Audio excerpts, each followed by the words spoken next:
हिंदुस्तान की आवाज है, उसको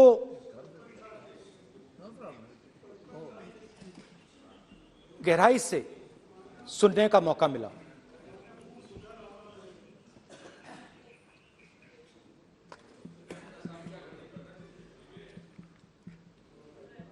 शुरुआत में, यात्रा की शुरुआत में मैंने सोचा था कि 3,500 किलोमीटर चलने हैं और मुश्किल है मगर किया जा सकता है।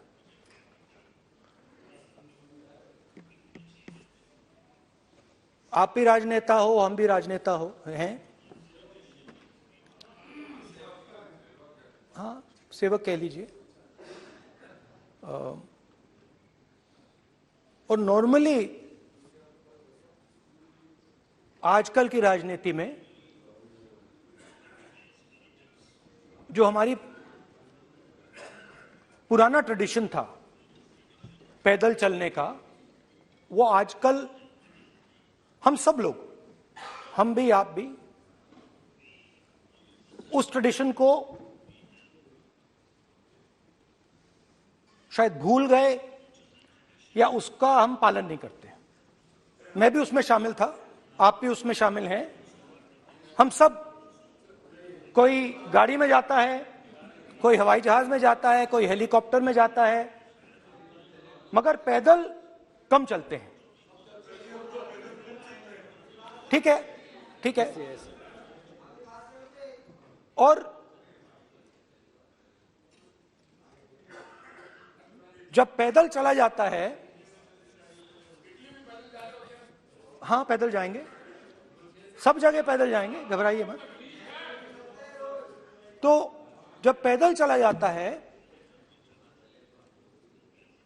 मैं 1 किलोमीटर की बात नहीं कर रहा हूं, 10 की नहीं कर रहा हूं, 25 की नहीं कर रहा हूं, मैं 200-300-400 किलोमीटर की बात कर रहा हूं। जब 200-300-400 किलोमीटर चला जाता है तो शरीर पे दबाव पड़ता है, दर्द होता है, मुश्किल आती है। शुरुआत में चलते वक्त लोगों की आवाज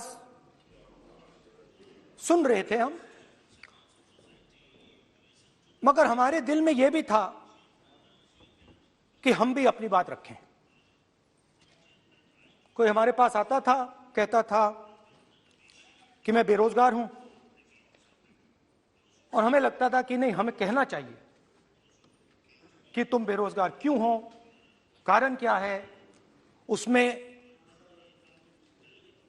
हम विपक्ष का रोल भी प्ले कर लेते थे,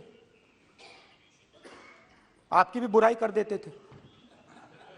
नहीं, वो तो है, वो भी करेंगे, हम भी करेंगे।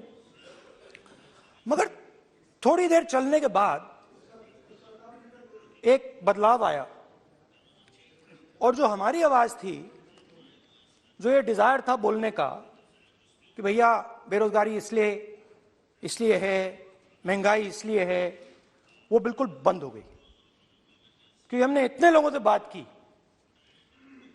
मतलब हजारों लोगों से बात की, बच्चों से, बुजुर्गों से, महिलाओं से, माताओं से, बहनों से, कि थोड़ी देर बाद ये बिल्कुल आवाज बंद हो गई।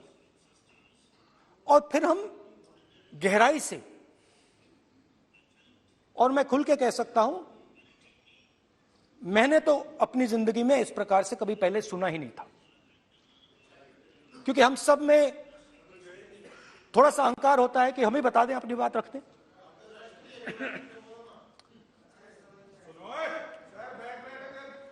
तो आस्ते आस्ते जब हम चले 500-600 किलोमीटर बाद, जनता की आवाज गहराई से सुनाई देने लगी, और एक प्रकार से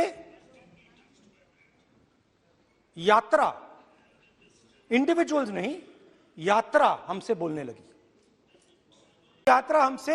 यात्रा बोलने लगी। कोई आता था, कहता था, युवक आता था, कहता था मैं बेरोजगार हूं। हम सवाल पूछते थे, क्या पढ़ा आपने, इंजीनियरिंग की, अब क्या करते हो, कोई कहता था मैं बेरोजगार हूं, कोई कहता था मैं उबर चलाता हूं, कोई कहता था मैं मजदूरी करता हूं। किसान आए हजारों, प्रधानमंत्री बीमा योजना की बात की कि हम पैसा भरते हैं, तूफान आता है, आंधी आती है, पैसा गायब हो जाता है।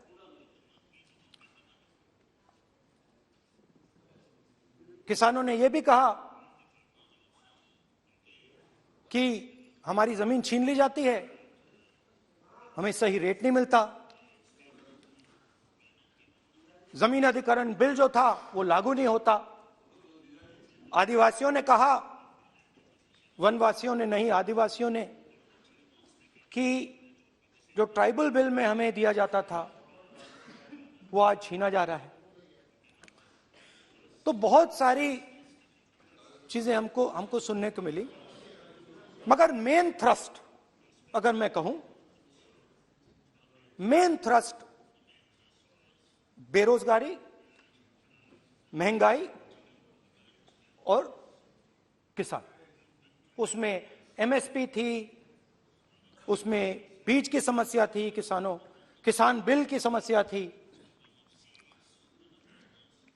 अच्छा, अग्निवीर की भी बात की लोगों ने।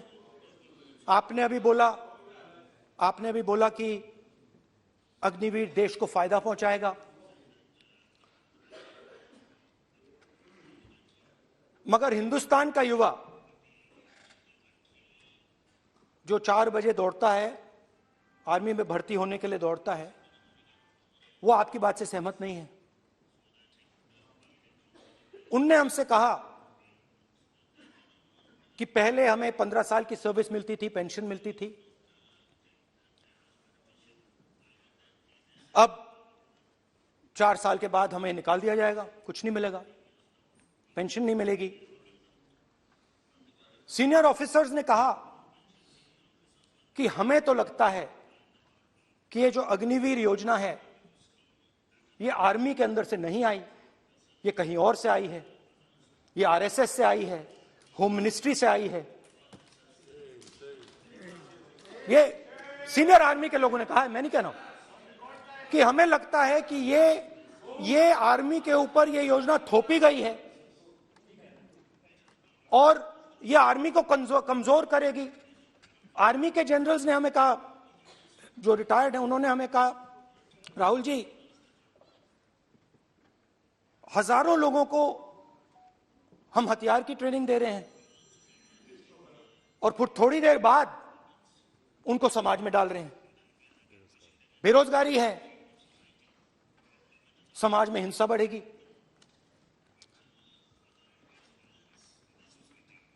तो उनके मन में था कि ये जो अग्निवीर योजना जो है, ये आर्मी के अंदर से नहीं आई है। और मुझे नाम भी बताया कि अजीत डोवल जी ने ये योजना आर्मी पे थोपी है। क्यों नहीं ले सकते? बिल्कुल ले सकते हैं, पार्लियामेंट में थोड़ी है वो। क्यों नहीं ले सकते? क्या बात कर रहे हैं सर? ये तर्क है, बाद में अडानी के लिए भी यही बोलने वाले हैं, फिर ये तर्क है इनका। तो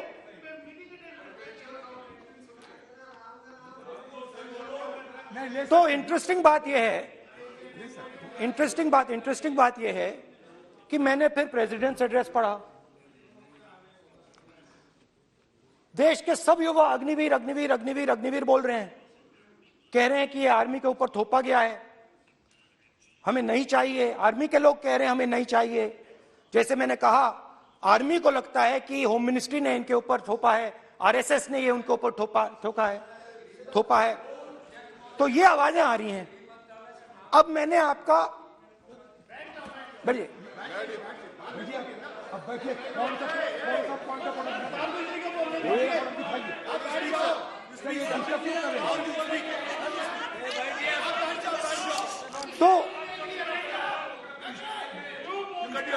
तो एक फर्क, ये थोड़ा पानी ले आओगे? मैंने पानी, तो मुझे एक फर्क दिखा। प्रेसिडेंट्स एड्रेस में प्रेसिडेंट्स एड्रेस में बहुत सारी चीजें बोली गई। अग्निवीर के लिए एक लाइन थी, एक शब्द, एक बार अग्निवीर शब्द का प्रयोग किया गया और वो भी अग्निवीर योजना हमने दी, उससे ज्यादा कुछ नहीं बोला। कहां से आई, कौन लाया, किसको फायदा होगा, ये नहीं बोला। बेरोजगारी शब्द ही नहीं था उसमें। आपने देखा होगा बेरोजगारी शब्द ही नहीं था प्रेसिडेंट एड्रेस में। महंगाई शब्द ही नहीं था। तो जो यात्रा में हमें सुनने को मिला, अग्निवीर, महंगाई, किसान, बेरोजगारी, प्रेसिडेंट एड्रेस में था ही नहीं। तो ये मुझे थोड़ा अजीब लगा कि जनता कुछ कह रही है और प्रेसिडेंट्स एड्रेस में कुछ और सुनाई दे रहा है।